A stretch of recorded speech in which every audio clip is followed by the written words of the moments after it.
En l'expedient d'avui ens trobem en una situació quotidiana en el qual el nostre vehicle està a punt de quedar-se sense combustible i hem de repostar si no volem tornar a peu a casa. El problema que se'ns planteja és el següent. En la gasolinera en què hem parat, el gasoil, que és el combustible que necessita el meu cotxe, es troba a 0,969 euros el litre. Com jo tinc una targeta de descompte de 5 cèntims, el preu es queda en 0,909 euros el litre. Si he posat 33 litres de gasoil en el cotxe, quants euros hauria haver pagat? Les dades que se'ns planteja són molt simples. Tenim que el preu del gasoil amb el descompte és de 0,909 euros el litre i que al final del repostatge hem posat 33 litres. Si la pregunta és quants euros hauria haver pagat, què hem de fer per a solucionar aquest problema?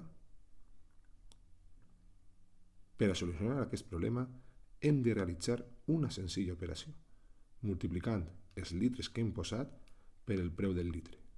Com sabem que la multiplicació accepta la propietat commutativa, anem a multiplicar 0,909 per 33, que ens resultarà més fàcil.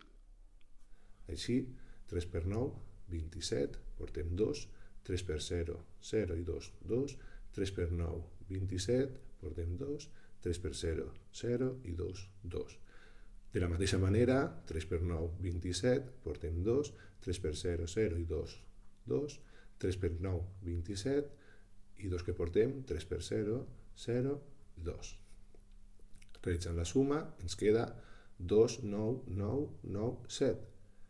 Com hem multiplicat amb decimals, tenim que comptar quants decimals tenim en els dos elements de la multiplicació. En aquest cas, 3 decimals en el 0,909.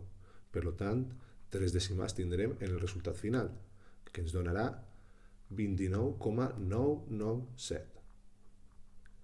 Al final, observem que el preu a pagar pel repostatge és de 29,997 euros. Però si comprovem el tiquet de pago, el que he pagat són 30 euros. Per tant, hi ha una diferència de 0,003 euros que he pagat de més. No he pagat el preu real. La veritat està ahí fora.